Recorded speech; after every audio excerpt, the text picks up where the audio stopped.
سانحہ 9 مئی 2023 کے 19 مجرمان کی سزائیں معاف ISPR کے مطابق سزاؤں پر عمل درآمد کے دوران 67 مجرمان نے قانونی حق استعمال کرتے ہوئے رحم اور معافی کی پٹیشنز دائر کی 48 پٹیشنز کو قانونی کارروائی کے لیے کورٹس آف اپیل میں نظر ثانی کے لیے ارسال کیا گیا 19 مجرمان کی پٹیشنز انسانی بنیادوں پر قانون کے مطابق منظور ہوئیں مجرمان کو ضابطے کی کارروائی مکمل ہونے کے بعد رہا کیا جا رہا ہے دیگر رحم کی پٹیشنز پر عمل درآمد مقررہ مدت میں قانون کے مطابق کیا جائے گا دیگر مجرمان کے پاس بھی اپیل کرنے اور قانون اور آئین کے مطابق دیگر قانونی حقوق برقرار ہیں ISPR کے مطابق سزاؤں کی معافی ہمارے منصفانہ قانونی عملہ اور انصاف کی مضبوطی کا ثبوت ہے اس سے قبل اپریل 2024 میں قانون کے مطابق انسانی ہمدردی کی بنیاد پر 20 مجرمان کی رہائی کا حکم صادر کیا گیا تھا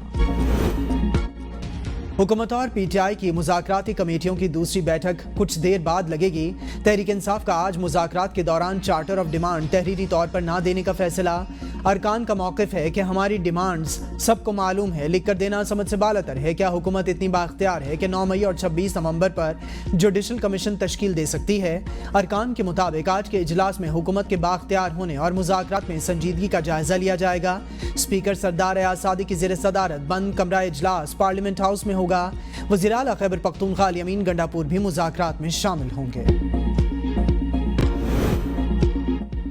پاکستان سفارتی طور پر متحرک تنہائی کا بے بنیاد پروپیگنڈا کیا گیا معیشت تیزی سے بہتری کی جانب گامزن نائب وزیر اعظم اسحاق ڈار کی میڈیا سے گفتگو کہا چین کے ساتھ چشمہ 5 پروجیکٹ کا آغاز ہو چکا سعودی عرب کے وفد کا دور پاکستان بہت اہم رہا ایران کا اعلیٰ وفد بھی پاکستان آیا مقبوضہ جموں کشمیر ہمارے ایجنڈے کا حصہ ہم نے اسلاموفوبیا کے خلاف بھرپور آواز اٹھائی وزیر اعظم نے عالمی فورمز پر غزہ میں اسرائیلی جارحیت کے خلاف بھرپور آواز اٹھائی حکومت نے 2024 میں بہت سے چیلنجز کو بہتر انداز میں ڈیل کیا حکومت عوام سے کیے گئے وعدوں کو عملی جامہ پہنانے کے لیے کوشاں ہے نواز شریف کے دور میں ڈالر 104 روپے کا تھا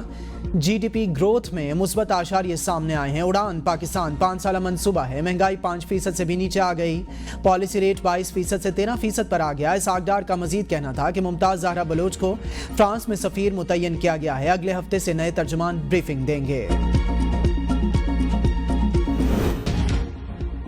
الیمین گنڈاپور کے ناقابل ضمانت وارنٹ گرفتاری معطل انسداد دہشت گردی عدالت راولپنڈی نے وزیر اعلیٰ KPK کو اشتہاری قرار دینے کی کارروائی بھی منسوخ کر دی الیمین گنڈاپور کے وکیل نے پشاور ہائی کورٹ کا حکم نامہ عدالت میں جمع کرایا موقف اپنایا پشاور ہائی کورٹ نے الیمین گنڈاپور کی تمام مقدمات میں ضمانت منظور کی ہے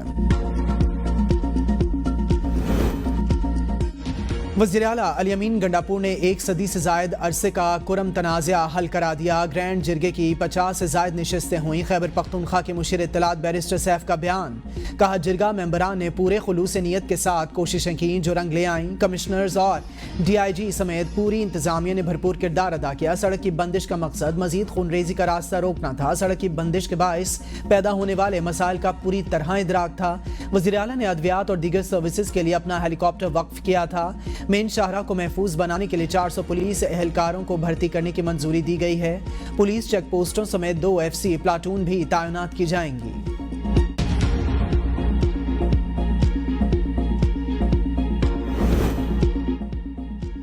KPK حکومت کی نااہلی نے کراچی کو 10 دن مفلوج کیے رکھا شہر میں امن کے لیے MQM کا کردار کلیدی سبوتاج کرنے نہیں دیا جائے گا قائد حزب اختلاف سندھ علی خورشیدی کی پریس کانفرنس کہا MQM گزشتہ 40 سالوں سے اس شہر کا مینڈیٹ رکھتی ہے شہر کا امن سب سے زیادہ MQM کو پیارا ہے کراچی کی معاشی سیاسی اقتصادی افادیت سے انکار کرنے والا محب وطن نہیں ہو سکتا شہر میں امن کا ہونا ملک کی معیشت کو استحکام دینا ہے جمہوری معاشرے میں ڈائیلاگ کے ذریعے معاملات حل کیے جاتے ہیں کیا خیبر پختونخوا حکومت 3 ماہ سے سو رہی تھی کیا ان کے لیے آپ نے صوبے میں امن کی زیادہ اسلام آباد پر چڑھائی کرنا ضروری تھا ایسی کیا ضرورت آن پڑی کہ فریقین نے کراچی میں احتجاج کرنا ضروری سمجھا احتجاج کے نام پر ریاست کے ریٹ کو چیلنج کرنا کسی قیمت پر قابل قبول نہیں